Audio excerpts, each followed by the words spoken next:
ইচ্ছের পাশে বসা ঈশিতা এক নাগাড়ে কথা বলে যাচ্ছে। অনু উত্তেজনায় হাত নেড়ে নেড়ে গল্প করছে, কিন্তু ইচ্ছে এসবের কিছুই ঠিকমতো শুনছে না। তার মন পড়ে আছে বাইরের সেই পথগুলোর দিকে, যে পথগুলো যেন তাকে মুক্তির এক নতুন স্বাদ দিচ্ছে। ইচ্ছের পরনে নীল জিন্স প্লাজো, তার সঙ্গে সাদা স্লিক শর্ট শার্ট আর গলায় হালকা করে ঝুলানো সাদা ওড়না। বাতাসে ওড়নার এক পাশ উড়ছে আর বড় বড় কালো চুল ঢেউ খেলিয়ে পড়ে আছে পিঠ বেয়ে। রোদের হালকা আলোয় তার চুল যেন আলাদা এক সৌন্দর্য সৃষ্টি করেছে, চকচক করছে কোমল মখমলের মতো। গাড়ির জানালার কাছে হালকা হাত রেখে বাইরের দৃশ্য দেখতে থাকে ইচ্ছে। হঠাৎ একটা হাওয়া ঝাপটা এসে তার চুল উড়িয়ে দেয়, মুখের উপর এসে পড়ে কয়েকটা লোক। সে বিরক্তি নিয়ে এক হাতে চুল সরিয়ে নেয়, কিন্তু সেই সামান্য দৃশ্যটাই যেন এক অনন্য মোহময়তা ছড়িয়ে দেয়। ইচ্ছের অন্যমনস্ক দৃষ্টি, হালকা ভ্রু কুচকানো আর মৃদু ঠোঁট কামড়ে রাখা দেখে ঈশিতা খিলখিলিয়ে হেসে ওঠে।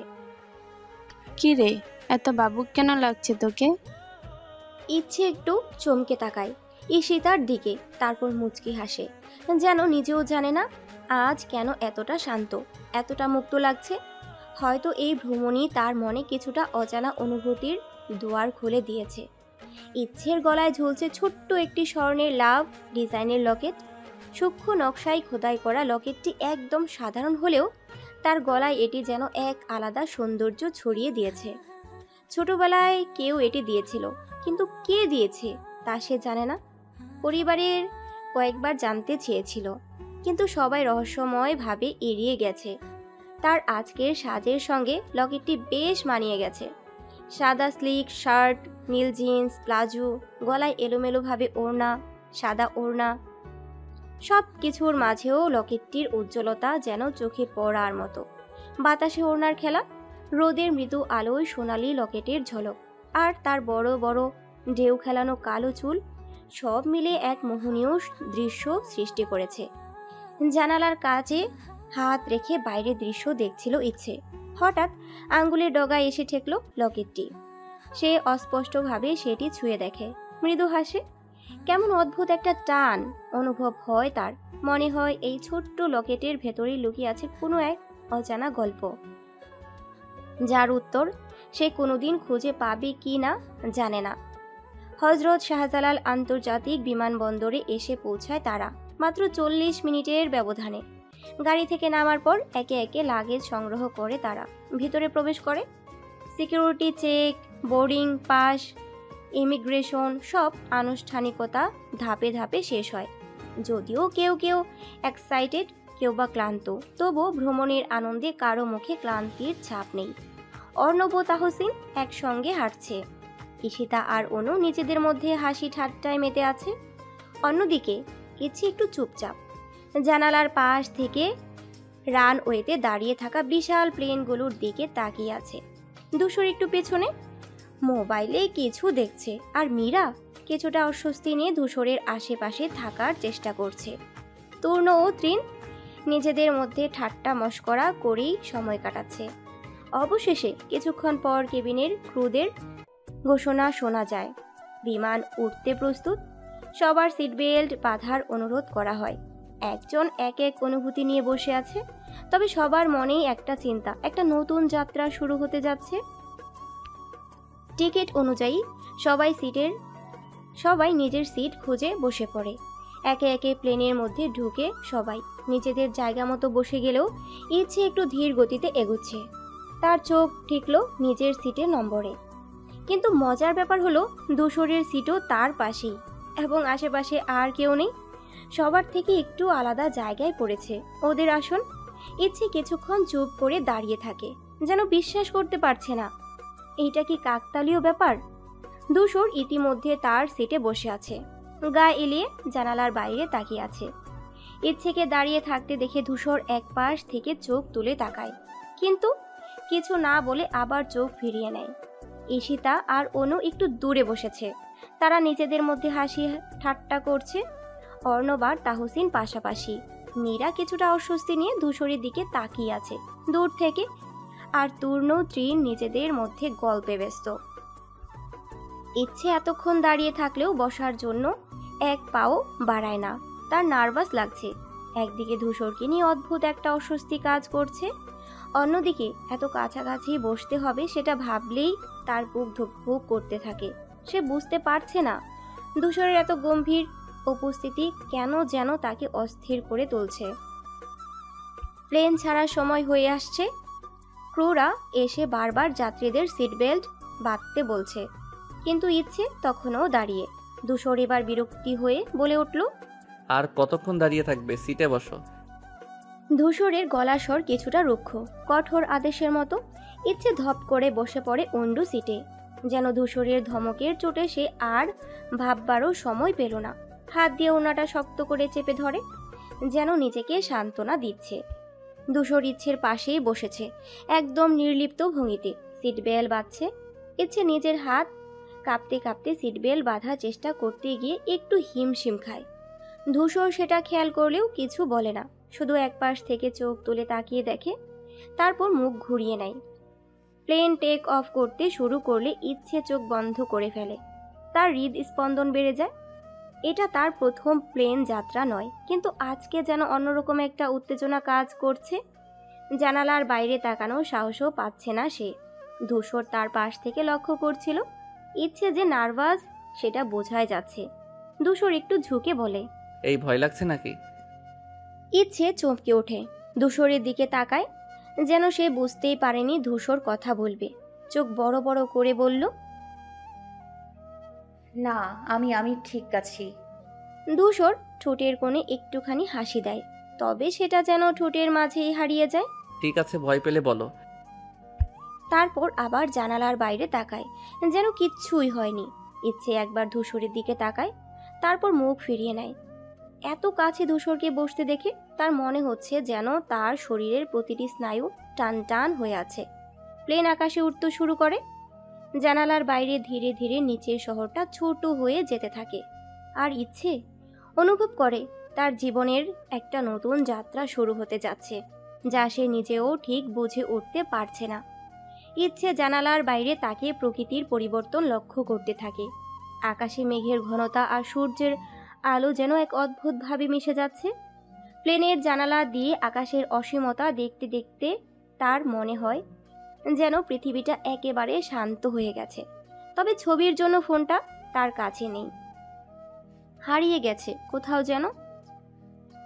এ যেন অন্য এক অস্বস্তি, যা সে সামলাতে পারছে না।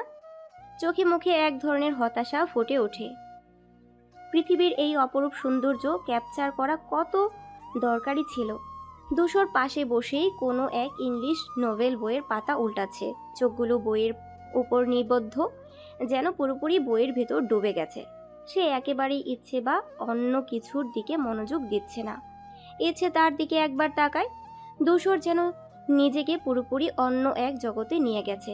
বইয়ের পাতায় চোখ রেখে সে অদ্ভুতভাবে শান্ত, যেন এই পুরো পরিস্থিতিতেও তার কোনো ধরনের উদ্বেগ নেই।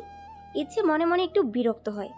কেন যেন তার মনে হচ্ছে ধূসর এতটা অদৃশ্য হয়ে গেছে, অথচ কিছুক্ষণ আগেই সিটের পাশে বসে সে যে পুরোপুরি অস্বস্তিতে ছিল, আজ এখন কেমন যেন এত নিঃশব্দ। ইচ্ছে একটু দৃষ্টি মেলে বইয়ের দিকে তাকায়, কিন্তু কিছুই বুঝতে পারে না। ইংলিশ ভাষা তার কাছে কঠিন, এবং বইটা তার জন্য যেন একেবারে অপরিচিত। এমন বই হয় পৃথিবীতে? ভাবতেই শিউরে ওঠে। মুখ ফিরিয়ে নেয়, যেন ভূত দেখে ফেলেছে। পুরো যাত্রাপথে অনু এবং ঈশিতা গল্পে মত্ত, একে অপরের সাথে হাসতে হাসতে সময় কাটাচ্ছে। কিন্তু তাদের আনন্দের মাঝে এক কোণে বসে আছে মীরা, যার চোখ বারবার ধূসরের দিকে চলে যাচ্ছে। যদিও ধূসরের সিটটা তাদের সিটের থেকে অনেকটাই দূরে, মীরার চোখ যেন বারবার তার দিকে আকর্ষিত হচ্ছে। মীরা অস্থিরভাবে তাকায়, কিন্তু কোনোভাবে ধূসরকে দেখতে পাচ্ছে না। তার মধ্যে এক অস্বস্তি, এক ধরনের আশঙ্কা জন্ম নিচ্ছে, যদিও সে কিছুটা বিভ্রান্ত। ঠিক কী কারণে ধূসর তাকে এতটা উদ্বেগগ্রস্ত করেছে। অন্যদিকে তাহসিন আর অর্ণব একে অপরের পাশেই বসে। অর্ণব তাহসিনের এক হাত ধরে চুপচাপ শান্তভাবে তার পাশে বসে আছে, যেন তাহসিনকে একটু স্বাভাবিক করতে চায়। কণ্ঠে কোনো কথা নেই। কিন্তু তার উপস্থিতি আর নীরবতা যেন তাহসিনের জন্য এক ধরনের শান্তি এনে দিয়েছে। তাহসিন কিছুটা চিন্তিত, কিছুটা অস্থির, কিন্তু অর্ণবের স্নিগ্ধ এবং সহানুভূতির উপস্থিতি তাকে একটু শান্তি দেয়, যেন সে জানে তার পাশে কেউ আছে যে তাকে বুঝে। প্লেন টেক অফের 30 মিনিট না হতেই ইচ্ছের ধীরে ধীরে চোখের পাতা ভারী হতে শুরু করে। প্লেনের সিটে বসে থাকার সময় তার ঘুম চলে আসে আর অবচেতনভাবে ধূসরের কাঁধের দিকে ঝুঁকে পড়ে। ধূসর এক পলক তাকিয়ে দেখে ইচ্ছে আরেকটু ঝিমুতে ঝিমুতে তার কাঁধে হেলিয়ে পড়ে। ধূসর কিছুটা মুচকি হাসে, আস্তে করে তার মাথা ভালোভাবে কাঁধে ঠেকিয়ে দেয়, যেন ইচ্ছে আরও আরাম পায়। প্লেনের ভেতরে হালকা আলো, শান্ত পরিবেশ আর ইচ্ছের ঘুমন্ত মুখ দেখে তার মনে এক অদ্ভুত প্রশান্তি আসে। প্রায় 1 ঘন্টা পর কক্সবাজার বিমানবন্দর এসে পৌঁছায় তারা। বিমান থেকে বের হয়ে সবাই গাড়িতে উঠে হোটেলের রুমের উদ্দেশ্যে রওনা দেয়। গাড়ির ভিতর সবাই কথা বলতে থাকে, হেসে খেলে নিজেদের মধ্যে আনন্দ ভাগাভাগি করছে। কিন্তু ইচ্ছে কিছুটা অস্থির, তার মধ্যে এক অদ্ভুত অনুভূতি কাজ করছে। ধূসরের পাশে বসে থাকাটা তাকে একটা অজানা অস্বস্তিতে ফেলেছে। কিছুক্ষণ আগের ঘটনায় যত সময় এগোচ্ছে ইচ্ছে অনুভব করেছে তার চোখের কিছুটা ঘুম আসছে, যদিও সে যতই চেষ্টা করুক না কেন ঘুমকে আটকে রাখতে কিন্তু পারছে না। ধীরে ধীরে তার চোখের পাতা ভারী হয়ে আসে, মাথা হেলে পড়ে এবং তার শরীর স্বাভাবিকভাবেই ধূসরের কাঁধে ঠেকে যায়। ইচ্ছে অবলীলায় বুঝতে পারে না, কিন্তু তার সত্তা জানিয়ে দেয় যে সে আরেকটু ঘুমাতে চাইছে। তবে ধূসর যে পুরো সময়টা একরকম শান্ত ছিল, ইচ্ছের মাথাটা রাখতে দেয় তার কাঁধে। ধূসর ইচ্ছের অস্বস্তি বুঝতে পেরে তার শরীর একটু সামান্য পিছিয়ে নেয়, যাতে সে ঘুম থেকে জেগে গেলেও লজ্জা না পায়। কিন্তু এক সময় ইচ্ছে ঘুম থেকে জেগে ওঠে, চোখ খুলে সে দেখে ধূসর শান্তভাবে বসে আছে। ইচ্ছে নিজের শরীরের অবস্থান বুঝতে পারে, গলা শুকিয়ে আসে। ইচ্ছে তাড়াতাড়ি মাথা সরিয়ে নেয়, যেন কিছুই ঘটেনি। ইচ্ছের হৃৎপিণ্ড দ্রুত ঠকঠক করে কাঁপছে আর মুখটা লাল হয়ে ওঠে লজ্জায়। ইচ্ছে এবারও ধূসরের দিকে তাকাতে সাহস পায় না, সে কেবল নিজের দিকে তাকিয়ে থাকে, মনে মনে ভাবতে থাকে, আমি কেন এমনটা করলাম? ধূসর ইচ্ছের অস্বস্তি বুঝতে পেরে কিছু না বলে চুপচাপ বসে থাকে। তার চোখে কোনো চাপ নেই, কোনো রকমের আক্ষেপও নেই। গাড়ির ভিতরে নীরবতা বিরাজ করে। ইচ্ছে নিজের অস্বস্তিতে আরও কিছুটা হারিয়ে যায়, তবে তার দিকে ধূসরের চোখে দৃষ্টি পড়ে না। একে অপরে চুপচাপ থাকা আর কিছু না বলার মধ্যে একটা অদ্ভুত বোঝাপড়া তৈরি হয় যেন। ধূসর জানে ইচ্ছে কিছুই বলতে চায় না।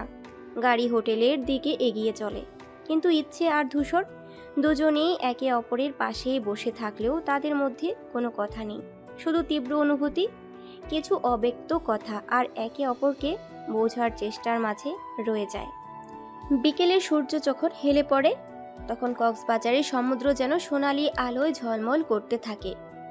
ঢেউয়ের লুকোচুরি খেলা, মৃদু বাতাসে স্নিগ্ধ ছোঁয়া আর আকাশ জুড়ে ছড়িয়ে পড়া কমলা গোলাপি আভা এক অন্যরকম মোহ তৈরি করে। সমুদ্রের ধারে বালুর উপর ছড়িয়ে থাকা পায়ের চিহ্ন, নরম বাতাসের স্পর্শ আর দূর থেকে ভেসে আসা ঝিনুকের খসখসে শব্দ, সবকিছু মিলিয়ে এক স্বপ্নময় পরিবেশ সৃষ্টি হয়। এক পাশে নারিকেল গাছের সারি, অন্য পাশে রাস্তা ধরে ধীরে ধীরে হেঁটে চলা পর্যটকদের আনন্দ উচ্ছ্বাস, সব মিলিয়ে বিকেলটা এক অন্যরকম প্রশান্তির। প্রায় 3 ঘন্টার দীর্ঘ যাত্রা শেষে তারা অবশেষে রিসোর্টে পৌঁছায়। গাড়ি থেকে নামতেই চোখে পড়ে সুবিশাল এক প্রবেশদ্বার, যেখানে বড় বড় গাছপালা ছায়া দিয়ে রেখেছে পুরো চত্বর। রিসোর্টের চারপাশে ঘেরা সবুজ বনানী, প্রশস্ত লন, আর একটু দূরে গেলেই সমুদ্রের গর্জন শোনা যায়। বাতাসে হালকা লবণের গন্ধ মিশে আছে, যা জানান দেয় সৈকত বেশি দূরে নয়। ধূসর গাড়ি থেকে নেমেই রিসোর্টের ম্যানেজারের সঙ্গে কথা বলতে ব্যস্ত হয়ে পড়ে। এখানে সে বেশ পরিচিত, কারণ রিসোর্টের মালিক তার পরিচিত কেউ। এটাই মূল কারণ কেন তারা এই জায়গায় উঠেছে। ম্যানেজারের অন্তত আন্তরিকভাবে তাদের স্বাগত জানায়, দ্রুত সবাইকে রুমের চাবি বুঝিয়ে দেয়। ঈশিতা আর অনু আগেই রিসোর্টের সৌন্দর্যে মুগ্ধ হয়ে ঘুরে দেখতে ব্যস্ত। অন্যদিকে ইচ্ছে গাড়ি থেকে নেমে চারপাশটা একবার দেখে নেয়। সমুদ্রের হালকা গর্জন তার কানে আসছে, আর চোখের সামনে লতা গুল্লে ঢাকা ছিমছাম পরিবেশ যেন এক অদ্ভুত প্রশান্তি এনে দেয়। তবে ধূসরকে দেখে সে কিছুটা অস্বস্তি অনুভব করে, কারণ প্লেনে তার কাঁধে মাথা রাখার ঘটনাটা এখনও তার মাথায় ঘুরপাক খাচ্ছে। অর্ণব মাঝে মাঝে চোরা গোপ্তা দৃষ্টিতে তাহসিনের দিকে তাকিয়ে থাকে। সে বোঝার চেষ্টা করছে তাহসিন এখন কেমন অনুভব করছে। অন্যদিকে মীরা ধূসরের কাছাকাছি থাকার চেষ্টা করছে, কিন্তু ধূসর একদম নির্লিপ্তভাবে রিসোর্টের ম্যানেজারের সঙ্গে কথা বলেই যাচ্ছে। রিসোর্টের রিসিপশনে চাবি বুঝে নিয়ে সবাই একে একে নিজের ঘরের দিকে রওনা দেয়। দীর্ঘ যাত্রার ক্লান্তি সবার চোখে মুখে স্পষ্ট, তবে মনটা খুশিতে আছে। বিশেষ করে ঈশিতা আর অনু তো রীতিমতো উচ্ছ্বাসে ভাসছে। যাক, অবশেষে একটা সুন্দর জায়গায় এলাম। এত সুন্দর রিসোর্ট, একদম গল্পের মতো। অনু চারপাশ দেখে মুগ্ধ হয়ে বলে। তাহসিন হাসে, কিন্তু তার চোখে এক অজানা ভাবনার ছায়া। ঈশিতা আর ইচ্ছে তাদের নির্ধারিত ঘরে প্রবেশ করে। রুমটা বেশ বড়সড়, জানালার পাশে একটা ছোট্ট বেলকনি, যেখান থেকে সমুদ্রও দেখা যায়। ইচ্ছে ব্যাগ নামিয়ে জানালার কাছে গিয়ে দাঁড়ায়। নীল আকাশ আর ঢেউয়ের গর্জন তার মনে এক অদ্ভুত প্রশান্তি এনে দেয়। ঈশিতা এক পাশে বসে বলল, এটা কি স্বপ্ন নাকি সত্যি? ভাবতেই পারছি না যে আমরা এখানে। ইচ্ছে হেসে বলে, স্বপ্ন হলেও বেশ ভালো লাগছে, তাই না? অন্যদিকে ধূসর একাই নিজের ঘরে ঢুকে ব্যাগটা রেখে জানালার পর্দা সরিয়ে সমুদ্রের দিকে তাকায়। এখানকার পরিবেশ তার খুব চেনা। এই রিসোর্টের মালিকের সঙ্গে তার পূর্ব পরিচয় থাকায় এখানে আসতে কোনো সমস্যা হয়নি, কিন্তু আজ কেন যেন সে অন্যরকম অনুভব করছে, যেন এই ট্রিপে কিছু বিশেষ অপেক্ষা করছে তার জন্য। অর্ণব, তূর্ণ আর তৃণ তাদের ঘরে ঢুকে নিজেদের মতো হাসাহাসিতে মেতে ওঠে। তূর্ণ বিছানায় শুয়ে বলল, ভাই, এই টিপটা জমে যাবে, বুঝলি? অর্ণব শুধু হাসে। দেখা যাক। তবে তার মন পুরোপুরি অন্যদিকে, তাহসিনের দিকে। সে কি আদৌ স্বাভাবিক আছে? এই বিয়েটা কি সত্যি হতে যাচ্ছে? এসব ভাবতে ভাবতে সে একরকম আনমনা হয়ে পড়ে। অন্যদিকে মীরা একটু রাগী চেহারায় নিজের ঘরে প্রবেশ করে। সে একাই এক ঘরে থাকতে চেয়েছে, কারণ তার মন ভালো নেই। ধূসরের কাছাকাছি থাকতে এত কষ্ট করতে হচ্ছে, অথচ ধূসর যেন কিছুই টের পাচ্ছে না। সবাই নিজেদের মতো করে ব্যস্ত, কিন্তু অজান্তেই এক অদৃশ্য টান তাদের একে অপরের দিকে নিয়ে যাচ্ছে। এই সমুদ্র তীরের রিসোর্ট শুধু একটি ট্রিপের সাক্ষী। ঈশিতা ফ্রেশ হয়ে আয়নার সামনে দাঁড়িয়ে চুল আঁচড়াতে থাকে। ভেজা চুলের ডগা থেকে পানি টিপ টিপ করে মেঝেতে পড়ছে। আয়নার সামনে দাঁড়িয়ে নিজের প্রতিচ্ছবির দিকে তাকিয়ে সে মৃদু হাসে। সমুদ্রের বাতাস যেন তার মুডটাই ফ্রেশ করে দিয়েছে। অন্যদিকে ইচ্ছে ফ্রেশ হতে বাথরুমে ঢুকে পড়ে। কোল্ড শাওয়ার ছেড়ে এক মুহূর্ত চোখ বন্ধ করতেই সারাদিনের ক্লান্তি কিছুটা হলেও দূর হয়। ঠান্ডা পানির ধারা গা বেয়ে নামতে থাকে, যেন সমস্ত অবসাদ ধুয়ে নিয়ে যাচ্ছে। বাইরে ঈশিতা ইচ্ছেকে তারা দিতে দিতে বলে, কিরে, এত সময় লাগছে কেন? ভিতর থেকে ইচ্ছে বলল, আসছি, তুই অপেক্ষা কর। ঈশিতা আয়নার সামনে চুল আঁচড়ে নিচ্ছিল। তখনই বাইরে থেকে তাহসিনের কণ্ঠ শোনা গেল, ইচ্ছে, তাড়াতাড়ি বের হ, খিদে লেগেছে, খেতে যেতে হবে। ইচ্ছে ভেতর থেকে বলে উঠল, 2 মিনিট দাও, একদম রেডি হচ্ছি, চল। তাহসিন হালকা বিরক্ত হয়ে দরজার পাশে এসে, 2 মিনিট মানে তোর ক্ষেত্রে 10 মিনিট, চল, দেরি হয়ে যাচ্ছে, সবাই অপেক্ষা করছে। ঈশিতা হেসে বলল। তাহসিন হেসে বলল, আহারে, বাবি বাবি বলে ডাকতে পারলে না, আর এখন সোনা ডাকছো? তাহসিন হেসে বলল, এইসব বন্ধ রাখ, আগে ইচ্ছেকে বের হতে বল। ইচ্ছে তাড়াহুড়া করে ওয়ালেট টাওয়েল দিয়ে মুখ মুছে নিল। চুল ঠিকঠাক করে দরজা খুলে বেরিয়ে এলো। তাহসিন সঙ্গে সঙ্গে ওর হাত ধরে টেনে নিয়ে বলল, বলো সোনা, না হলে খেতে দেরি হয়ে যাবে। ঈশিতা মুচকি হেসে বলল, বাহ, এতদিন পরে বুঝলাম ইচ্ছে আসলে কত বড় সোনা। ইচ্ছে লজ্জায় চোখ নামিয়ে নিয়ে বলল, উফ, তোমরা এত মজা করো কেন? তাহসিন আবার বলে, চল এবার, না হলে ধূসর এসে যদি তুই তোকারি শুরু করে তাহলে আমরাও বাঁচব না। এই কথা শুনে ইচ্ছে হালকা শিউরে উঠল। ধূসর কেমন যেন, ওর সামনে সবসময় একটা অদ্ভুত অস্বস্তি কাজ করে। ডাইনিং এরিয়ায় সবাই জমিয়ে খেতে বসেছে। খাবারের গন্ধে পুরো রিসোর্টের পরিবেশটায় যেন আরও প্রাণবন্তর হয়ে উঠেছে। অর্ণব আর তাহসিন নিজেদের মধ্যে কথা বলছে, ঈশিতা আর অনু গল্পে মগ্ন, আর তূর্ণ তৃণ নিজেদের মধ্যে খেতে ব্যস্ত। তবে ইচ্ছে একটু আনমনা হয়ে বসে আছে। ওর চোখ ধূসর আর মীরার দিকেই আটকে গেছে। মীরা একদম স্পষ্টভাবে ধূসরকে চেয়ে চেয়ে দেখছে, যেন চোখ দিয়ে গিলে ফেলবে। তার নেশাতুর চোখে একটা অদ্ভুত ঝলক, ঠোঁটের কোণে হালকা হাসি। ইচ্ছে কিছুক্ষণ অবাক হয়ে ওই দিকে তাকিয়ে রইল। ধূসরকে কেউ এত খোলাখুলিভাবে দেখছে, সেটা ওর একটু অস্বস্তিকর লাগছিল। ইচ্ছে কিছুক্ষণ অবাক হয়ে ওই দিকেই তাকিয়ে রইল। ধূসরকে কেউ এত খোলাখুলিভাবে দেখছে, সেটা ওর একটু অস্বস্তিকর লাগছিল। হঠাৎ ধূসর চামচ নামিয়ে সোজা ইচ্ছের দিকে তাকায়। ইচ্ছে ধরা পড়ে গেছে। ও এতক্ষণ হাঁ করে তাকিয়েছিল, সেটা ধূসর বুঝে গেছে। ধূসর ওর চোখের দিকে এক দৃষ্টিতে তাকিয়ে থাকলো কয়েক সেকেন্ড। চোখে একটা রহস্যময় অভিব্যক্তি, যেন ওর চোখের ভাষা পড়তে চাইছে। ইচ্ছে দ্রুত চোখ নামিয়ে নিয়ে চুপচাপ প্লেটে খাবার তোলে, কিন্তু ও বুঝতে পারছে ধূসর এখনো ওর দিকেই তাকিয়ে আছে। ওর গাল গরম হয়ে ওঠে লজ্জায়। মীরা তখনও ধূসরকেই দেখছে, কিন্তু ধূসর ওর দৃষ্টি আটকে আছে শুধু ইচ্ছের দিকেই। খাওয়া শেষ হতেই একে একে সবাই উঠে যায়।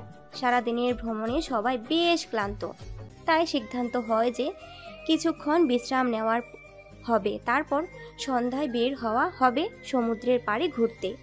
ঈশিতা আর ইচ্ছে নিজেদের ঘরে ফিরে গিয়ে শুয়ে পড়ে। ইচ্ছে বিছানায় গা এলিয়ে দিয়েই একটা বড় শ্বাস নিয়ে চোখ বন্ধ করে।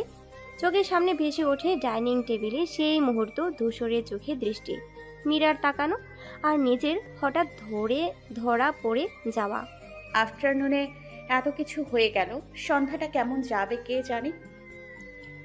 মনে মনে বলে ইচ্ছে। অন্যদিকে ধূসর নিজের রুমে গিয়ে জানালার পাশের চেয়ারে বসে থাকে। বাইরে বিকেলের আলো একটু একটু করে কমছে, আকাশে লালচে আভা। ওর মাথায় ঘুরছে ইচ্ছের লজ্জায় চোখ নামিয়ে নেওয়ার দৃশ্যটা। মীরার দৃষ্টি উপেক্ষা করা ওর জন্য সহজ, কিন্তু ইচ্ছের দৃষ্টি, সেটা অন্যরকম একটা টান আছে যা ধূসরকে ভাবাচ্ছে। আর মীরা, ও শুয়ে আছে কিন্তু ওর চোখে ঘুম নেই। ধূসরের প্রতি ওর আকর্ষণ যেন আরও বেড়ে যাচ্ছে। সময় ধীরে ধীরে গড়িয়ে যায়। কিছুক্ষণ বিশ্রামের পর সবাই প্রস্তুতি নিতে শুরু করে। সন্ধ্যার সমুদ্রের ভ্রমণের জন্য হালকা ঠান্ডা হাওয়া বইতে শুরু করেছে। কক্সবাজারের বালুকণা বেলায় আরেকটি নতুন মুহূর্তের অপেক্ষা। সন্ধ্যার পর সমুদ্র যেন আরও রহস্যময়, আরও মোহনীয় হয়ে ওঠে। দূর থেকে ভেসে আসা ঢেউয়ের গর্জন, বাতাসের শো শো শব্দ, আর আকাশ জুড়ে ঝলমলে তারা, সবকিছু মিলিয়ে এক অদ্ভুত আবেশ ছড়িয়ে পড়ে চারিদিকে। চাঁদের আলো সোনালি আভা ছড়িয়ে দিচ্ছে সাগরের বুকে। ঢেউগুলো একের পর এক তীরের বালুকণা বেলায় আছড়ে পড়ছে, যেন কোনো অজানা ভাষার গল্প বলছে। গাঢ় নীল জলরাশি মাঝে মাঝে সাদা ফেনায় ভরে ওঠে, তারপর ধীরে ধীরে মিলিয়ে যায়। রিসোর্ট থেকে সবাই বেরিয়ে আসে সন্ধ্যার হালকা আলোয় লোকাল বাজার আর সমুদ্রের আশেপাশে ঘোরার জন্য। বাতাসে লবণের গন্ধ, মানুষের কোলাহল আর রঙিন লাইটের ঝলকানিতে পুরো এলাকা যেন অন্যরকম প্রাণ ফিরে পেয়েছে। ইচ্ছে ধীর পায়ে হাঁটছে, তার পরনে সাদা রঙের গ্রাউন। হালকা বাতাসে গ্রাউনের কাপড় উড়ছে, যেন আসলেই কোনো মেঘ পরি নেমে এসেছে। তার মাঝারি উচ্চতা, দীর্ঘ কালো চুলের ঢেউ আর গালের ছোট্ট তিল তাকে আরও অনন্য লাগাচ্ছে। হালকা লিপস্টিক আর চোখের নিচে সামান্য কাজল, কোনো সাজই বাড়াবাড়ি নয়, তবুও সে যেন আলাদা একটা আলো ছড়িয়ে দিচ্ছে। ধূসর সহ বাকি সবাই এক মুহূর্তের জন্য স্তব্ধ হয়ে যায়, বিশেষ করে ধূসর, যে সাধারণত কারো সৌন্দর্যে সহজে মুগ্ধ হয় না। হাত যেন চোখ ফেরাতেই পারছে না। ঈশিতা মজা করে ধূসরের কোনোতে গুঁতো দেয়, তবে সে স্রেফ একটা গভীর দৃষ্টিতে ইচ্ছের দিকে তাকিয়ে থাকে। অনু, তূর্ণ, তৃণ সবাই হাসাহাসি করলেও ইচ্ছে কিছুই টের পাচ্ছে না। সামনে এক দোকানে শঙ্খ, ঝিনুক আর হাতের বালা বিক্রি হচ্ছে। ইচ্ছে এগিয়ে যায়, একটা ছোট্ট ঝিনুকের তৈরি ব্রেসলেট হাতে নেয়। তখনই ধূসর ধীরে ধীরে তার পাশে এসে দাঁড়ায়, ঠান্ডা গলায় বলে, সাদা রংটা তোমার জন্যই বানানো হয়েছে। ইচ্ছে চমকে ওঠে। ধূসরের দিকে তাকিয়ে বোঝার চেষ্টা করে সে মজা করলো না সত্যিই বলল। কিন্তু ধূসর নির্লিপ্ত ভঙ্গিতে পকেট থেকে টাকা বের করে দোকানিকে দিয়ে দেয়। তারপর ব্রেসলেটটা তুলে ইচ্ছের হাতে ধরিয়ে দেয়। তোমার হাতেই মানাবে। সংক্ষিপ্তভাবে বলে ধূসর আবার সামনে হাঁটতে শুরু করে। ইচ্ছে অবাক হয়ে দাঁড়িয়ে থাকে তার হাতের ছোট্ট ঝিনুকের ব্রেসলেটের দিকে তাকিয়ে। সন্ধ্যার বাতাস যেন আরও শীতল হয়ে আসে আর তার বুকের ভেতর কিছু একটা অদ্ভুতভাবে কেঁপে ওঠে। ধূসর। মীরা পেছনে গিয়ে ডাকে। ধূসর ধীরে ঘুরে মীরার দিকে তাকায়। কি ব্যাপার? মীরা হাসতে হাসতে বলে, আমার জন্য মালা চয়েস করতে হবে। দোকানে নতুন মালা এসেছে। তুমি তো জানো আমি একদমই সঠিক সঙ্গী পছন্দ করতে চাই। ধূসর কিছুটা বিরক্তি হলেও মীরার মুখের এক ধরনের খুশি হাসি দেখে বাধ্য হয়ে তার সঙ্গে চলে যায়। এই সময় বাকি সবাই বাজারে ঘোরাঘুরি করতে ব্যস্ত। তরুণ সকলের ছবি ও ভিডিও তুলছিল কভার শটের জন্য তার ক্যামেরা হাতে। সবার হাসি, আনন্দ আর মজার মুহূর্তগুলো ক্যাপচার করছিল। মীরা ধূসরকে নিয়ে ছোট্ট দোকানে ঢোকে যেখানে মালার শোকেস সাজানো। দোকানি হাতে প্রচুর রঙিন মালা, ঝিনুকের মালা, রূপালি কাঁকড়ার মালা সাজানো ছিল। মীরা দৃষ্টি একটা রঙের মালা পছন্দ করে তার চোখে যেন ঝিলিক ছিল, সেটা যেন স্পষ্ট হয়ে ওঠে। মীরা ধূসরের দিকে তাকিয়ে বলে, এটা আমার জন্য সেরা হবে। সাদা রঙের মালা, কিছুটা ক্লাসিক কিন্তু আধুনিকও। ধূসর একটু কেমন করে মীরার দিকে তাকায় যেন সে কিছুই বলেনি। তারপর তার পকেট থেকে টাকা বের করে দোকানির হাতে দেয় এবং মালাটি মীরার হাতে তুলে দেয়। মীরা সেটা নিয়ে খুব সন্তুষ্টভাবে মালাটি পরখ করে দেখে, হাসে। ঘোরাঘুরি শেষ করে ধূসর, ইচ্ছে, তাহসিন, অর্ণব ও বাকি সবাই রিসোর্টে ফিরে আসে। সারাদিনের আনন্দের পর সবাই খুব তাড়াতাড়ি বিশ্রাম নিতে চাইলেও কিছু সময়ের জন্য রিসোর্টের ফাঁকা জায়গাটি এক মধুর স্থানে পরিণত হয়ে যায়। ঠিক করা হয় পরদিন ভোরেই সবাই উঠে ঘুরতে বের হবে, তাই সকলে এক জায়গায় বসে যায়। ফাঁকা জায়গায় একে একে চেয়ার পেতে সবাই বসে পড়ে। কিছু কাঠ জোগাড় করে আগুন জ্বালানো হয়। আগুনের নরম আলো ও উত্তাপ সবার মধ্যে এক অদ্ভুত আন্তরিকতা সৃষ্টি করে। তাহসিন আর অর্ণব প্রথমে কিছু কথা বলছিল আর ঈশিতা আর ইচ্ছে মিষ্টি হাসিতে ভরা গল্প করছিল। ধূসর একপাশে একাই বসেছিল, তবে মাঝে মাঝে তাকিয়েছিল সবার দিকে। সমুদ্রের ধারে আগুনের শিখা যেন আরো উজ্জ্বল হচ্ছিল। বাতাস ঠান্ডা হয়ে আসে, আকাশের তারাগুলো গুনগুন করে জ্বলজ্বল হয়ে ওঠে। সকলের মুখে এক ধরনের প্রশান্তি, যেন আজকের দিনটা সারা জীবন মনে থাকবে। ভোরা রাতের স্নিগ্ধ বাতাসের আগুনের আশেপাশে একে অপরকে আরও কাছাকাছি পেয়ে তারা একে অপরের গল্প শুনছিল। ধূসর এক সময় বলে ওঠে, এটা খুবই শান্তিপূর্ণ, তবে কালকে আমাদের খুব ব্যস্ত দিন হতে চলেছে। সবাইকে সকালে উঠতে হবে ঘুরতে, তাই মনে হয় সবাই একটু বিশ্রাম নিয়ে নেয়। ধূসরের কথা মতো সবাই একে একে তাদের ঘরে চলে যায়। তাহসিন ও অর্ণব নিজেদের ঘরে ফিরে গিয়ে নিজেদের চিন্তায় ডুব দেয়। একে অপরকে যতটা সময় দেয়া যায় ততটা ভালো হবে, এই ভাবনা তাদের মাথায় ঘুরছিল।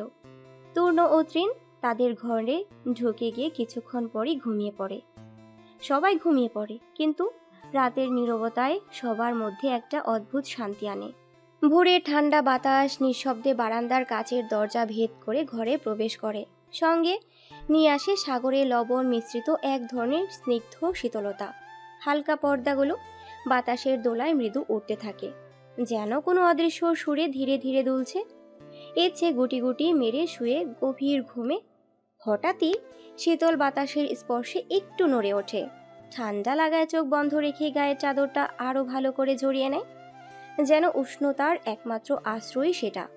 বাইরে থেকে আসা হালকা আলো তার মুখে মিশে এক অপার্থিব শোভা তৈরি করে। তবে ঘুমের গভীরতা এতটাই মায়াবী যে সে জাগতে চায় না। চোখের পাপড়ি কাঁপে একবার, তারপর আবারও গভীর স্বপ্নের দেশে হারিয়ে যায় ইচ্ছে। ফোনে টোন একটার পর একটা বেজে চলেছে। ঈশিতা অগোচরে ঘুমের ঘোরে একটু নড়ে, তারপর ধীরে ধীরে চোখ মেলে তাকায়। ফোনের স্ক্রিনে তাহসিনের নাম জ্বলজ্বল করছে। বুঝতে দেরি হয় না, তারা বের হবে এখনই, সূর্য ওঠা দেখবে একসঙ্গে। হঠাৎই ঘড়ির দিকে তাকিয়ে ঈশিতা একটু চমকে ওঠে। বাইরে ভোরের আবছা আলো স্পষ্ট হয়ে উঠেছে। সময় হয়েছে উঠে পড়ার। ঈশিতা তাড়াতাড়ি ফোন রিসিভ করে শুধু বলে, আমরা উঠছি, একটু অপেক্ষা করো। তারপর পাশ ফিরে পাশে গভীর ঘুমে মগ্ন ইচ্ছেকে দেখে এক ঝাঁকুনি দেয়। ইচ্ছে ওঠ, সূর্য ওঠা দেখতে যাব, তাড়াতাড়ি কর। ইচ্ছে প্রথমে কিছু না বুঝে চাদরের ভেতর মুখ গুজে আর একটু গুটিয়ে নিতে চায়, কিন্তু ঈশিতা তাকে ছাড়ার পাত্র নয়। আরেকবার ডেকে ওঠে, শোন, দেরি করলে ওরা চলে যাবে, তাহলে কিন্তু তুই মিস করবি। ঘুম ঝাড়ানো কণ্ঠে ইচ্ছে অস্পষ্টভাবে, আর একটু পরে গেলে হয় না? না, একদম না, এখনই উঠে পড়। বলে ঈশিতা চাদর টেনে সরিয়ে দেয়। ঠান্ডা বাতাসের স্পর্শে ইচ্ছে এক ঝাটকায় উঠে বসে, মুখ গুজে হাতের তালুতে। ঠিক আছে, উঠে গেলাম, তুই যা, ফ্রেশ হ। বলে হালকা বিরক্তিতে ভ্রু কুঁচকে নেয় ইচ্ছে। ঈশিতা হাসে, তারপর কিছু না বলে টাওয়াল নিয়ে বাথরুমে ঢুকে পড়ে। ইচ্ছে তখনও কিছুক্ষণ বিছানায় বসে, চুল এলোমেলো অবস্থায়, চোখে মুখে এখনো ঘুমের ছাপ। জানালার পর্দার ফাঁক গলে আসা মৃদু আলোয় তার অবয়ব যেন স্বপ্নের মতো লাগছিল। একটু ধাতস্থ হয়ে ইচ্ছে ধীর পায়ে উঠে জানালার দিকে এগিয়ে যায়। বাইরে প্রকৃতির অপরূপ শোভা দেখে মনে হয় সত্যি আজকে সকালটা বিশেষ হতে যাচ্ছে। ইচ্ছে জানালার পর্দা দুহাতে মেরে দিয়ে দাঁড়িয়ে রইল, যেন চোখের সামনে পুরো প্রকৃতিটাই ধরা দেয়। সমুদ্রের নীল জলরাশি দূর থেকে এক অদ্ভুত মোহময় দৃষ্টি সৃষ্টি করে। ঢেউয়ের একের পর এক আছড়ে পড়ার শব্দ, মৃদু বাতাসের শীতল পরশ, আর দূরে আলো ধীরে ধীরে জলরাশির ওপর ছড়িয়ে পড়ছে। সব মিলিয়ে এক স্বপ্নময় সকাল।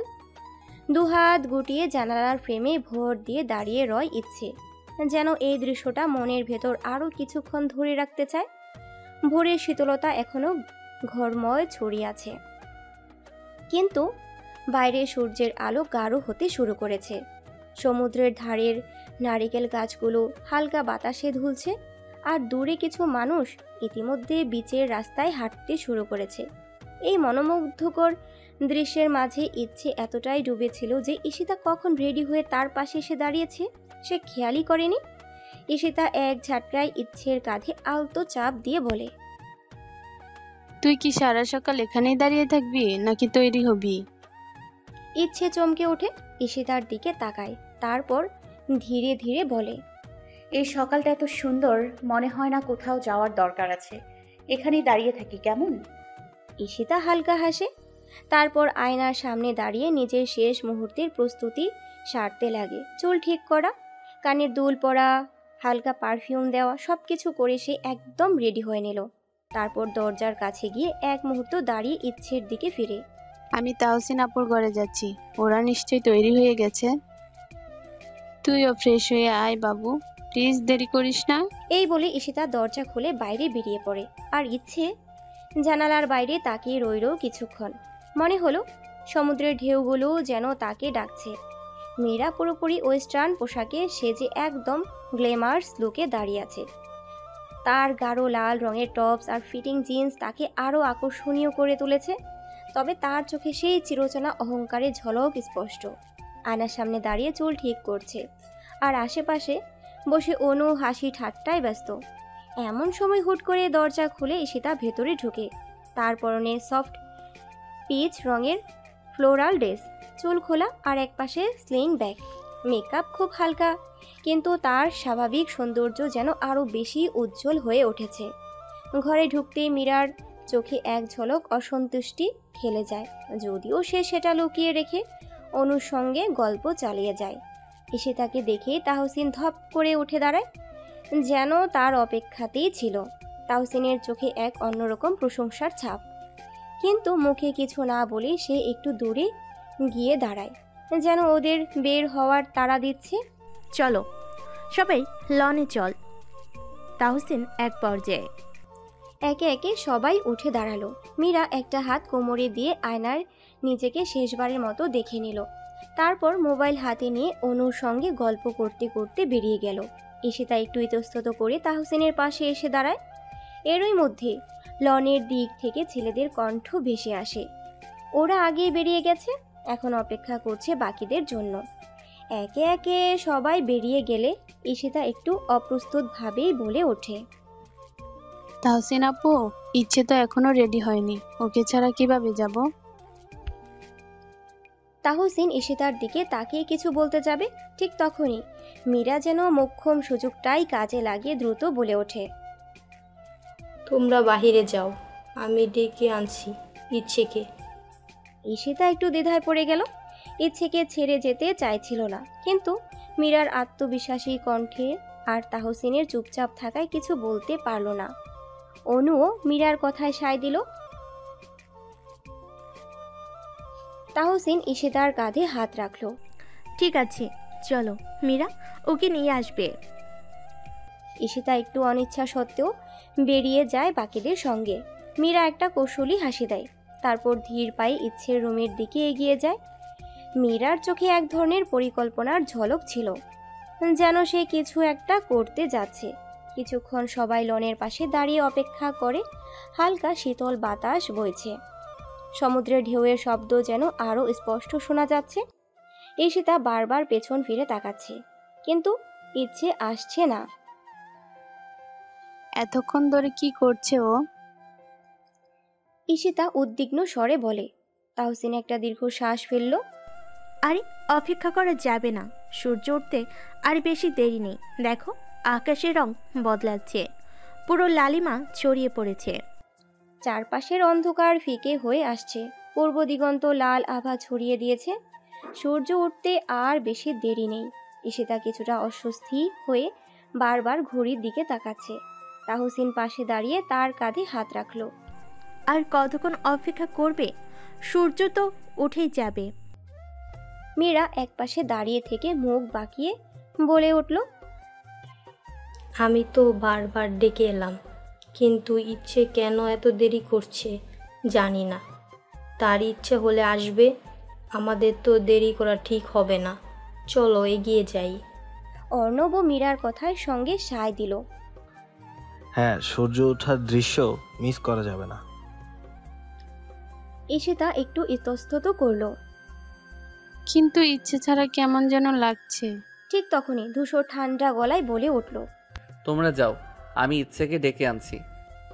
ধূসরের গভীর কণ্ঠে একরকম স্থিরতা ছিল, যেন সে যা বলেছে সেটাই হবে। বাকিরা আর তর্ক করল না। একে একে সবাই সমুদ্রের দিকে এগিয়ে গেল। ধূসর এক মুহূর্ত অপেক্ষা করলো, তারপর ধীর পায়ে ইচ্ছের রুমের দিকে এগিয়ে গেল। ধূসর ইচ্ছের রুমের দরজায় কড়া নাড়তেই বুঝতে পারল দরজাটা বাইরে থেকে লক করা। ভ্রু কুঁচকে গেল তার। এমনটা তো হওয়ার কথা না। তাড়াতাড়ি করে দরজা খুলে ভেতরে ঢুকতেই চোখ আটকে গেল সামনের দৃশ্য। ইচ্ছে ফ্লোরে হাঁটু গেড়ে বসে আছে, মাথা নিচু, কাঁধ কাঁপছে। ধূসরের বুক ধক করে উঠল। কি হলো ওর? কোনো বিপদে পড়েছে নাকি? এক মুহূর্ত অপেক্ষা না করে ধূসরও হাঁটু গেড়ে ইচ্ছের সামনে বসে পড়ে, কণ্ঠে গভীর উদ্বেগ। ঘড়ি, কি হয়েছে? এভাবে বসে আছো কেন? ধূসরের গলা শুনে ইচ্ছে ধীরে ধীরে মাথা তুলে তাকায়। চোখ দুটো অশ্রু সজল, ঠোঁট কাঁপছে।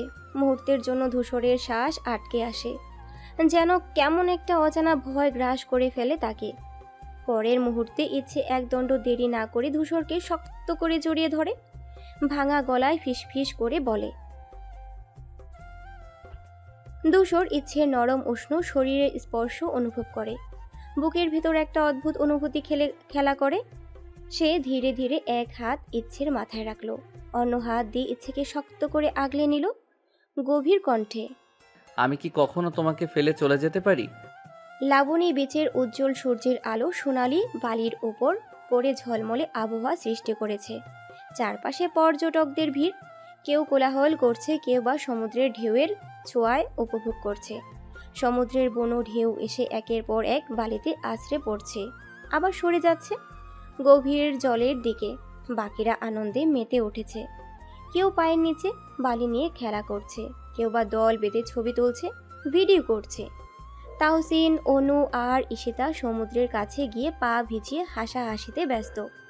তূর্ণ আর তৃণ মিলে পুরো পরিস্থিতি ক্যামেরায় বন্দি করছে।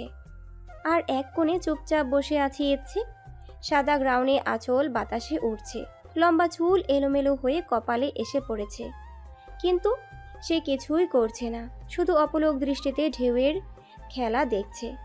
কেমন যেন এক অজানা ভাবনায় ডুবে গেছে সে। তার চোখের সামনে দিয়ে যেন শৈশবের কিছু পুরনো স্মৃতি ভেসে আসে, যেন কোথাও হারিয়ে যাচ্ছে মন। ধূসর দূর থেকে তাকিয়েছিল ইচ্ছের দিকে। ধূসর লক্ষ্য করে ইচ্ছের মুখের অভিব্যক্তি আগের মতো উজ্জ্বল নেই। ধূসর ধীরে ধীরে ইচ্ছের দিকে এগিয়ে আসে। একটি ছায়া ইচ্ছের সামনে এসে পড়তে ইচ্ছে চমকে তাকায়। ধূসর কিছু না বলেই পাশে বসে পড়ে। সমুদ্রের দিকে তাকিয়ে বলে, চলো না সবাই মিলে ছবি তুলব। ইচ্ছে এক মুহূর্ত চুপ করে রইল, তারপর ধীরে ধীরে মাথা নাড়িয়ে উঠে দাঁড়ায়। ধূসর মৃদু হেসে তার হাতটা ধরে সামনের দিকে এগিয়ে চলে সেখানে সবাই অপেক্ষা করছে। কিছুক্ষণ ঘোরাঘুরি করে তারা সিদ্ধান্ত নেয় যে সকালে ব্রেকফাস্ট হবে সমুদ্রের টাটকা মাছ দিয়ে। তাই সবাই মিলে কাছের একটা রেস্টুরেন্টে যায়। রেস্টুরেন্টটি সমুদ্রের ঠিক পাশেই। বাতাসে লবণের গন্ধ ভাসছে আর ঢেউয়ের শব্দ যেন এক প্রশান্তির সুর বেঁধে দিয়েছে। রেস্টুরেন্টে বসেই সবাই মেনু দেখছে। তাহসিন আর অর্ণব ফ্রেশ গ্রিডল ফিশের কথা বলতেই তূর্ণ উচ্ছ্বাসিত হয়ে ওঠে। ভাই, আসল মজা তো সামুদ্রিক মাছের ভাজা আর ঝাল দিয়ে। তৃণও তাতে সায় দেয়। ইচ্ছে অবশ্য চুপচাপ বসে আছে। মেনুর দিকে তাকিয়ে ধূসর এক নজরে বুঝে ফেলে সে কি ভাবছে। হালকা হেসে বলে, ঘড়ি তুমি কি খাবে নাকি আমি অর্ডার করে দেই? ইচ্ছে একটু লজ্জা পেয়ে বলে। একটু পরেই খাবার চলে আসে। সামুদ্রিক মাছের ঝাল কারি, কাঁকড়ার ফ্রাই, সাথে নরম গরম পরোটা আর ডাল। সকলে মিলে জমিয়ে খেতে শুরু করে। খাবারের স্বাদ এতটাই অসাধারণ যে সবাই খাওয়ার মাঝেই একে অপরের প্রশংসা করতে থাকে। খাওয়া শেষে সবাই কিছুক্ষণ বিশ্রাম নেয়। তারপর মীরাই প্রথমে বলে ওঠে, আজকে কিন্তু গোসল না করলে চলবে না। তাহসিন সাথে সাথে বলে, সেটা তো ঠিক, এসেছি যখন তখন পুরো মজা নিতে হবে। তাহলে চল, সমুদ্রেও আমাদের ডাকছে। তূর্ণ বলে ওঠে আর সবাই একসঙ্গে রওনা দেয় বিশাল নীল জলরাশির দিকে, যেখানে ঢেউগুলো যেন অপেক্ষা আছে তাদের স্বাগত জানানোর জন্য। তবে তার আগে সকলেই নিজ নিজ রুমে গিয়ে দ্রুত ড্রেস চেঞ্জ করে নেয়। মেয়েরা হালকা আরামদায়ক ড্রেস পরে আর ছেলেরা শর্টস আর গেঞ্জি পরে তৈরি হয় সমুদ্রে নামার জন্য। সকলে উচ্ছ্বাসে মেতে ওঠে, যেন অপেক্ষার অবসান হলো। সমুদ্রের ঠান্ডার জলে পা ডুবিয়ে প্রথমে আনন্দের ঢেউ ওঠে তাদের মনে। অনু আর তৃণ মিলে পানিতে ঝাঁপিয়ে পড়ে। সাথে সাথে তাহসিন আর অর্ণব যোগ দেয়। ঈশিতা আর মীরা ধীরে ধীরে নেমে পানি ছিটাতে থাকে। হাসির রোল পড়ে যায় চারিপাশে। ইচ্ছে প্রথমে একটু ভয় পেয়ে দাঁড়িয়েছিল, কিন্তু তূর্ণ এক ঝাটকায় ওর হাত ধরে পানিতে নামিয়ে দেয়। এই তূর্ণ ভাইয়া, ছাড়ো ছাড়ো। ইচ্ছে চেঁচিয়ে ওঠে, কিন্তু ততক্ষণে পানি ওর হাঁটু ছড়িয়ে গেছে। ধূসর এক পাশে দাঁড়িয়ে সবাইকে দেখছিল। ওর মুখে হালকা হাসি। সে পানিতে নামলেও খুব বেশি হইচই করছিল না, বরং অন্যদের আনন্দ উপভোগ করছিল। কিছুক্ষণ পর একে একে সবাই পানিতে মজা করতে ব্যস্ত হয়ে পড়ে। কেউ ঢেউয়ের সাথে পাল্লা দিয়ে দৌড়াচ্ছে, কেউ পানির ছিটা নিয়ে খেলছে, আবার কেউ ছবি তুলছে। তবে ঠিক তখনই ধূসর হঠাৎ থমকে দাঁড়ায়। ওর চোখ সামনের জলরাশির দিকে আটকে যায়। ঢেউর গভীরে কিছু একটা যেন নাড়াচাড়া করছে। পাশে তাহসিন চিল্লিয়ে ওঠে, দূর থেকে পর্যটকদের আওয়াজ। তবে ধূসর এক দৃষ্টিতে তাকিয়ে থাকে, যেন কিছু খুঁজে বের করার চেষ্টা করছে। বাতাস হালকা থমকে আসে। ঢেউয়ের শব্দের মাঝে যেন এক চাপা উত্তেজনা লুকিয়ে। তূর্ণ মজা করতে করতে ধূসরের ফ্যাকাশে মুখের দিকে তাকায়, বিস্ময়ে বলে ওঠে, কি হলো? তুই এভাবে তাকিয়ে আছিস কেন? ধূসর কোনো উত্তর দেয় না, শুধু সামনের জলরাশির দিকে এক দৃষ্টিতে তাকিয়ে থাকে। ধূসরকে অনুসরণ করে তূর্ণও তাকালো, বাকশূন্য হয়ে পড়ে। ধূসর যেন কোনো কিছু না ভেবেই সামনের দিকে পাগলের মতো জলরাশি ভেদ করে এগিয়ে চলে। এক মুহূর্তের জন্য সবকিছু থেমে যায়। সময় যেন আটকে থাকে ঢেউয়ের সাথে। বিশাল ঢেউ আছড়ে পড়ছে সমুদ্রের তীরে, যেন প্রকৃতি কোনো অজানা বার্তা দিচ্ছে। একের পর এক উঁচু ঢেউ উঠে আবার ফিরে যাচ্ছে গভীর স্রোতে। বাতাসের বেগও ক্রমশ বাড়ছে। চারপাশে এক অদ্ভুত শিহরণ ছড়িয়ে পড়েছে। পর্যটকরা একে একে বীচ ছেড়ে নিরাপদ জায়গায় সরে যেতে শুরু করে। কেউ দৌড়ে, কেউ আতঙ্কিত কণ্ঠে সঙ্গীদের ডাকছে। ঢেউয়ের গর্জন, বাতাসের শো শো শব্দ আর মানুষের ব্যস্ত পদচারণায় পুরো পরিবেশটা যেন বদলে যাচ্ছে এক অজানা রহস্যের আভাস নিয়ে। পরিবেশ মুহূর্তের মধ্যে বদলে যেতে থাকে। শান্ত সমুদ্র হঠাৎ উত্তাল হয়ে ওঠে, বাতাসের গতি ভয়ঙ্কর রূপ নেয়। দূর থেকে ভেসে আসে সতর্ক বার্তা।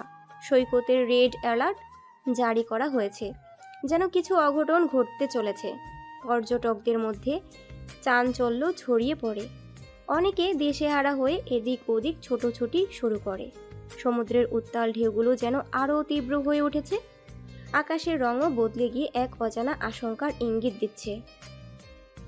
ধূসর দিকবিদিক শূন্য হয়ে সামনের দিকে সাঁতরাতে থাকে। ধূসরের চোখে শুধু এক জায়গাতেই আটকে আছে ইচ্ছে। বিশাল এক ঢেউয়ের আঘাতে ধীরে ধীরে ভারসাম্য হারিয়ে পানির গভীরে তলিয়ে যাচ্ছে।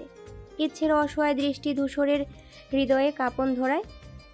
আতঙ্কে রক্ত হিম হয়ে আসে। ধূসরের গর্জন, বাতাসের তীব্র শোষ শব্দ আর পেছনে থেকে পর্যটকদের চিৎকার, সব মিলিয়ে যেন এক বিভীষিকাময় পরিস্থিতি সৃষ্টি হয়েছে। ধূসর এক মুহূর্ত দেরি না করে বন্য ঢেউ উপেক্ষা করে আবারও দ্রুত এগিয়ে যায়। শরীর যেন জলরাশির বিরুদ্ধে যুদ্ধে চালিয়ে যাচ্ছে। একমাত্র লক্ষ্য ইচ্ছেকে জীবিত ফিরিয়ে আনা। অন্যদিকে সাঁতার জানলেও ভয় ইচ্ছে যেন সব কিছু ভুলে গেছে। হাত পা অবশ হয়ে আসছে, বুকের মধ্যে দম বন্ধ হয়ে যাচ্ছে। ঢেউয়ের তীব্র আঘাতে ক্রমশ পানির নিচে তলিয়ে যেতে থাকে ইচ্ছে। ঠান্ডা ভয়ঙ্কর নোনা জল ফুসফুসে ঢুকে যেন তার সমস্ত শক্তি কেড়ে নিতে থাকে। তবে আধো আধো চোখের সামনে তাকাতেই দেখতে পায় ধূসর। তীব্র স্রোতের বিপরীতে ধূসর উন্মাদের মতো সাঁতরে আসছে তার দিকে, যেন প্রাণপণে সময়ের সঙ্গে লড়াই করছে। ইচ্ছের নিস্তেজ হয়ে আসা শরীরের একটুখানি আশার আলো জ্বলে ওঠে। বাঁচার তীব্র ইচ্ছে যেন আবারও জেগে ওঠে ভিতরে। ইচ্ছে আবারও হাত পা চালাতে শুরু করে, যদিও দুর্বল শরীর আর স্রোতের ধাক্কা তাকে পিছনের দিকে টেনে নিচ্ছে। তবে এবার ইচ্ছের মন জানে ধূসর আসছে, যেন সে জানে ধূসর তাকে ফেলে যাবে না। ই আল্লাহ! তাহসিনের কণ্ঠে ভয় আর আতঙ্ক মিশে যায় সমুদ্রের গর্জনের সঙ্গে। মুহূর্তের মধ্যে ভারসাম্য হারিয়ে ফেলে, পা টলমল করে ওঠে। অর্ণব চিৎকার করে ছুটে আসে, শক্ত করে আগলে ধরে তাকে, যেন আরেকজন পানিতে পড়ে না যায়। এদিকে পরিস্থিতি আরও জটিল হয়ে উঠেছে। বিশাল ঢেউ একের পর এক আছড়ে পড়ছে। চোখের সামনে ইচ্ছেকে নিয়ে স্রোত গভীর সমুদ্রের দিকে টেনে নিচ্ছে। তৃণ আর দেরি না করে হাতে থাকা লাইফ জ্যাকেট নিয়ে পানিতে ঝাঁপ দেয়। ঠান্ডা নোনা জল গায়ে লাগতেই তার শ্বাস কেটে যায়, কিন্তু সে থামে না। শক্ত হাতে লাইফ জ্যাকেট চেপে ধরে ধূসর আর ইচ্ছের দিকে এগিয়ে যায়, প্রাণপণে চেষ্টা করছে তাদের কাছে পৌঁছানোর। চারিদিকে শুধু চিৎকার, আতঙ্ক আর বাঁচার আকুতি। ঢেউয়ের বিপরীতে সাঁতরাতে সাঁতরাতে ধূসরের পুরো শরীর যেন অবশ হয়ে আসে, কিন্তু ধূসর থামে না। প্রতিটি হাত পায়ের আঘাতে শরীরের অদৃশ্য ব্যথা টের পেলেও মাথার ভেতর একটাই চিন্তা, ইচ্ছেকে বাঁচাতেই হবে। একটু আর একটু। ধূসরের দৃষ্টি এক মুহূর্তের জন্য ঝাপসা হয়ে আসে, কিন্তু পরক্ষণেই আবার ফোকাস করে।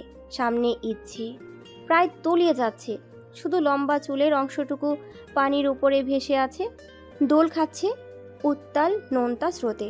ধূসর মরিয়া হয়ে শেষ শক্তি দিয়ে সামনে হাত বাড়ায়। ইচ্ছের হাত কিংবা চুল কিছু একটা ধরতে পারলেই হয়, কিন্তু ঢেউ এতটাই প্রচণ্ড যে একবার হাত বাড়িয়ে ধরলেও পরের ঢেউ আবার দূরে ছিটকে দেয়। পেছন থেকে তৃণের কণ্ঠ ভেসে আসে, কিন্তু ধূসর শুনতে পায় না। তার সমস্ত ইন্দ্রিয় এখন শুধু একটাই লক্ষ্য ধরে রেখেছে, ইচ্ছে যেন তার হাত থেকে ফসকে না যায়। পানির গভীরে নোনতা অন্ধকার, শুধু আবছা আলোয় ইচ্ছের মুখটা দেখা যায়। ঠোঁটের কোণে এক অস্পষ্ট হাসি, যেন সব কিছু ছেড়ে দেওয়ার আগে শেষবারের মতো কিছু বলতে চায়। ইচ্ছে। ধূসর গর্জে ওঠে, কিন্তু শব্দ জলকণার মতো হারিয়ে যায় গভীরতার অতলে। ইচ্ছে ধীরে ধীরে তলিয়ে যেতে থাকে, শরীর নিস্তেজ হয়ে আসছে, শ্বাস নেওয়ার শক্তিটুকু যেন হারিয়ে ফেলেছে। ধূসর এক ঝটকায় তাকে নিজের কাছে টেনে নেয়, শক্ত করে বুকের কাছে আটকে রাখে, যেন নিজের অস্তিত্ব দিয়ে ইচ্ছেকে জীবিত রাখতে চায়। তীব্র শক্তি দিয়ে এক হাতে ইচ্ছেকে আঁকড়ে ধরে আরেক হাতে সাঁতরাতে শুরু করে উপরের দিকে। চারপাশে শুধু অন্ধকার, অথচ ধূসরের চোখের সামনে বারবার ভেসে উঠছে ইচ্ছের মুখ। তুই হারিয়ে যেতে পারবি না, আমি তোকে হারাতে পারবো না। বুক ফাটানো এই চিৎকার যেন সমুদ্রকেও কাঁপিয়ে তোলে। কয়েক সেকেন্ড পরই দুজন পানির উপর ভেসে ওঠে। ধূসর হাঁপাচ্ছে, কিন্তু তার শক্ত হাত ইচ্ছেকে এখনো ছাড়েনি। পানির শব্দ শুধু কানে বাজতে থাকে। ধূসর আর এক মুহূর্ত দেরি করে না, ইচ্ছে শীতল হাত শক্ত করে ধরে রাখে, যেন একবার হাত ছাড়া হলেই আবার হারিয়ে ফেলবে। পানির গভীরে কেমন যেন এক অদ্ভুত নীরবতা, শুধু দুই জোড়া চোখের ভাষা বোঝার চেষ্টা করছে একে অপরকে। ধূসর প্রবল শক্তিতে ইচ্ছেকে বুকের সাথে আটকে রেখেছে। চারপাশে বিশাল ঢেউ আছড়ে পড়েছে, কিন্তু এই মুহূর্তে তার কাছে সেগুলোর কোনো অস্তিত্ব নেই। একমাত্র অনুভূতি হলো ইচ্ছে তার বুকের সাথে লেপ্টে আছে, নিশার কিন্তু জীবিত। ধরেছি তোকে। ধূসর ফিসফিস করে, যেন নিজেকেই আশ্বস্ত করছে। এদিকে তৃণ দ্রুত লাইফ জ্যাকেট ছুঁড়ে দেয় তাদের দিকে। ধূসর এক হাতে সেটা ধরে, আরেক হাতে ইচ্ছেকে কোনোভাবে লাইফ জ্যাকেট পরিয়ে দেয়। দূর থেকে তৃণ আবার চিৎকার করে জানতে চায়। ধূসর ক্লান্ত কণ্ঠে জবাব দেয়, বেঁচে আছে। তাহসিন তখনও জ্ঞান ফিরে পায়নি। অর্ণব তাকে শক্ত করে জড়িয়ে ধরে রেখেছে। বিচে দাঁড়িয়ে থাকা সবাই আতঙ্কিত চোখে তাকিয়ে আছে। বিশাল ঢেউয়ের গর্জন, বাতাসের শোষুর শব্দের মাঝেও একটা সুস্থির নিঃশ্বাস ফেলল তৃণ। এখন শুধু বাকি রয়ে গেছে তীরে ফেরা। কিন্তু সমুদ্র কি এত সহজে তাদের ছেড়ে দেবে? দুপুরের কর্কশ রোদ রিসোর্টের জানালা দিয়ে ঘরে প্রবেশ করছে। উজ্জ্বল আলো ফিকে হয়ে আসছে ভারী পর্দার আড়ালে। নিস্তব্ধ ঘরটায় শুধু টুপটুপ করে স্যালাইনের ফোঁটা পড়ার শব্দ শোনা যাচ্ছে। ইচ্ছে গভীর ঘুমে আচ্ছন্ন, শুকনো ঠোঁট আর ফ্যাকাশে মুখে ক্লান্তির ছাপ স্পষ্ট। তার ডান হাতে স্যালাইনের ক্যানয়েল লাগানো, চিকন শিরার উপর দিয়ে আটকানো রয়েছে। ঘরের এক পাশে ঈশিতা বসে আছে, চোখে মুখে উদ্বেগের ছাপ। অন্যদিকে তাহসিন চুপচাপ বসে আছে, চোখে এক ধরনের অদ্ভুত অনুভূতি, কিছুটা ভয়, কিছুটা অপরাধ বোধ। ও কখন জাগবে? ঈশিতা ধীরে ধীরে বলে ওঠে, যেন নীরবতা ভাঙতে ভয় পাচ্ছে। তাহসিন কোনো উত্তর দেয় না, শুধু গভীরভাবে ইচ্ছে শান্ত মুখের দিকে তাকিয়ে থাকে। বাইরে সমুদ্রের ঢেউয়ের মৃদু গর্জন শোনা যাচ্ছে, কিন্তু এই ঘড়ির ভেতর যেন সময় থমকে আছে। বিকেলের আলো ফিকে হয়ে সন্ধ্যার আবছা অন্ধকার ঘরের জানালা বেয়ে প্রবেশ করছে। ইচ্ছে ধীরে ধীরে চোখ মেলে, দৃষ্টিটা ঝাপসা, মাথাটা ভারী লাগছে, শরীর দুর্বল, যেন একটুও শক্তি নেই। উঠে বসার চেষ্টা করে, কিন্তু পারে না। একটু নড়তে গিয়েও ডান হাতের হালকা টান পড়ে, সাথে সাথে ব্যথার শিহরণ ছড়িয়ে পড়ে পুরো বাহুতে। ভ্রু কুচকে হাতের দিকে তাকায়, ক্যানোলায় লাগানো স্যালাইনের টিউব এখনও যুক্ত আছে। তখনই তার চোখ পড়ে পাশে, বিছানার এক কোণে ধূসর ঘুমিয়ে আছে, ক্লান্ত, অবসন্ন, কিন্তু মুখে এক অদ্ভুত প্রশান্তি। হয়তো জেগে থাকার দীর্ঘ যুদ্ধ শেষে চোখ বুঝেছে একটু পরম শান্তির আশায়। ইচ্ছে কিছুক্ষণ তাকিয়ে থাকে ধূসরের দিকে। মনে পড়ে পানির নিচে হারিয়ে যাওয়ার সেই মুহূর্ত, ধূসরের দৃঢ় হাতের স্পর্শ, মৃত্যুর খুব কাছ থেকে ফিরে আসার অনুভূতি। অজান্তেই চোখের কোণায় জল জমে ওঠে। ইচ্ছে খুব আস্তে ধূসরের নাম ধরে ডাকতে চায়, কিন্তু গলায় কোনো শব্দ ওঠে না। ঘর জুড়ে শুধু স্যালাইনের ফোঁটা পড়ার মৃদু শব্দ আর ধূসরের নিঃশ্বাসের শান্ত গতি। ইচ্ছে চুপচাপ ধূসরের দিকে তাকিয়ে থাকে, কিন্তু একটাও কথা বলে না। তার দৃষ্টি যেন কেমন অবুঝ, আবেগ মিশ্রিত। ধূসর গভীর ঘুমে ডুবে থাকলেও চোখের নিচে ক্লান্তির ছাপ স্পষ্ট। হয়তো এতক্ষণ জেগে থেকেছে। ইচ্ছে কিছু বলতে চায়, কিন্তু কণ্ঠ যেন আটকে গেছে কোথাও এক অদ্ভুত অনুভূতিতে। ইচ্ছে আবার একটু নড়তে চায়, কিন্তু ততক্ষণে ডান হাতে টান পড়তেই হালকা ব্যথায় ছড়িয়ে পড়ে সারা শরীরে। যন্ত্রণায় মুখ দিয়ে অজান্তেই একটুখানি শব্দ বেরিয়ে আসে। সেই সামান্য শব্দেই ধূসর চমকে ওঠে। ধূসরের পাতাগুলো ধীরে ধীরে কাঁপতে কাঁপতে খুলে যায় তার। প্রথমে কিছুটা অস্পষ্ট দেখল, দ্রুত দৃষ্টির ফোকাস ঠিক হয়ে আসে। ইচ্ছেকে জেগে থাকতে দেখে মুহূর্তে যেন তার মধ্যে একটা চঞ্চলতা ফিরে আসে। তুমি জেগে উঠেছো? ধূসর হতভম্ব হয়ে বলে ওঠে। এক মুহূর্ত দেরি না করে সে ইচ্ছের দিকে ঝুঁকে আসে, চোখে স্বস্তির ছায়া, যেন বহুক্ষণ ধরে এই মুহূর্তের অপেক্ষায় ছিল। ধীরে ধীরে ইচ্ছের পাশে বসে পিঠের নিচে হাত রেখে ইচ্ছেকে সাবধানে একটু উপরে তোলে, নরম বালিশগুলো ঠিক করে দেয় যেন ভালোভাবে বসতে পারে। কেমন লাগছে শরীর? কষ্ট হচ্ছে কোথাও? ধূসর নরম স্বরে জিজ্ঞেস করে। ইচ্ছে ধীরে ধীরে চোখ ঘুরিয়ে ধূসরের দিকে তাকায়। চোখে মুখে ক্লান্তির ছাপ স্পষ্ট, ঠোঁট দুটো একবার কাঁপে, যেন কিছু বলতে চায় কিন্তু কোনো শব্দ বের হয় না। একবার গলার কাছে হাত রাখে, যেন নিজেই নিজের অবস্থান বোঝার চেষ্টা করেছে। ধূসর এক দৃষ্টিতে ইচ্ছের দিকে তাকিয়ে থাকে। সে বুঝতে পারে ইচ্ছে এখনো পুরোপুরি স্বাভাবিক হয়নি। ধূসরের ভিতরটা কেমন যেন মোচড় দিয়ে ওঠে। তুমি ঠিক আছো তো? ধূসর আবারও জিজ্ঞেস করে, গলায় হালকা উদ্বেগের স্পষ্টতা। ইচ্ছে চোখের ইশারায় হালকা মাথা নাড়ে। ধূসর একটু স্বস্তির নিঃশ্বাস ফেলে, তারপর হাত বাড়িয়ে ইচ্ছের কপালে হাত রাখে, যেন জ্বর আছে কিনা দেখার জন্য। ইচ্ছে ধূসরের স্পর্শে একটু চমকে ওঠে, লজ্জা পায় কিন্তু কিছু বলে না।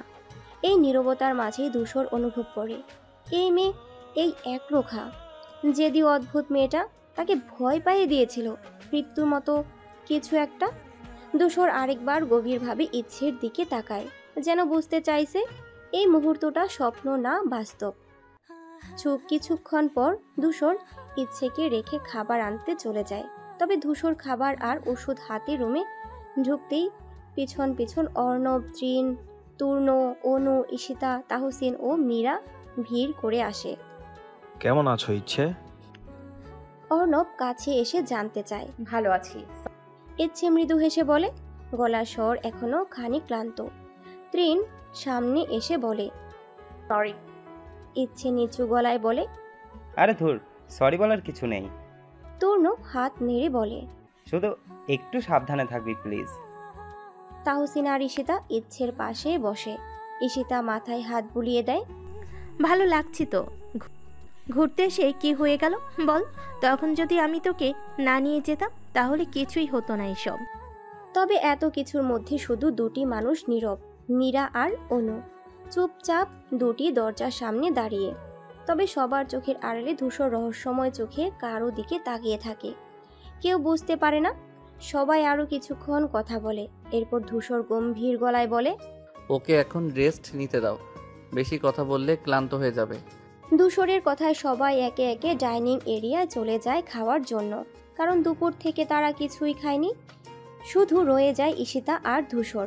ঈশিতাকে দেখে ধূসর কড়া গলায় বলে, তোকে কি আলাদা করে খেতে যেতে বলবো? তাড়াতাড়ি যা। ঈশিতা মুখ ভার করে বেরিয়ে গেল। ধূসর খাবার হাতে ইচ্ছের কাছে গিয়ে বসে। খেতে হবে। ছোট্ট করে বলে, চামচ তুলে নেয় হাতে।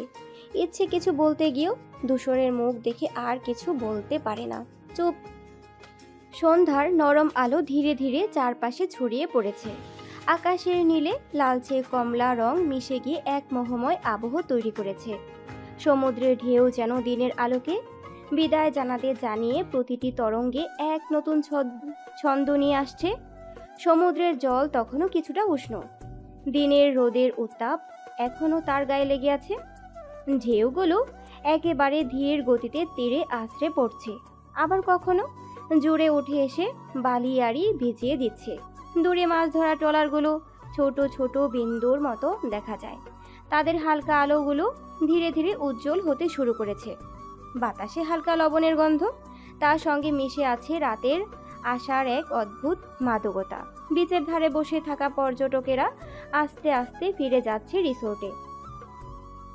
তবে কিছু মানুষ এখনো নীরবে বসে আছে সমুদ্রের মোহে, ঢেউয়ের গান শুনতে। সন্ধ্যার এই রঙিন আভা, সমুদ্রের বয়ে চলা মৃদু বাতাস, সব মিলিয়ে এক অলৌকিক শূন্যতা সৃষ্টি করেছে। যেন রাতের রহস্যময়তা একটু একটু করে তার পর্দা নামাতে শুরু করেছে। ইচ্ছে এখন অনেকটাই সুস্থ। বিছানায় নরম কুশনের উপর হেলান দিয়ে বসে আছে। পাশে বসে আছে ঈশিতা আর অনু। তিনজন মিলে গল্পে মেতে উঠেছে। তোর জন্যই আজকে ঘুরতে যাওয়া হলো না। ঈশিতা হালকা রাগ দেখিয়ে বলল, তবে মুখে হাসির ছাপ স্পষ্ট। তা তো বুঝলাম, কিন্তু তুই কি সত্যি আমার জন্য থাকলি, নাকি নিজের আলসেমির জন্য? ইচ্ছে চোখ ছোট ছোট করে ঈশিতার দিকে তাকায়। অনু হেসে বলে,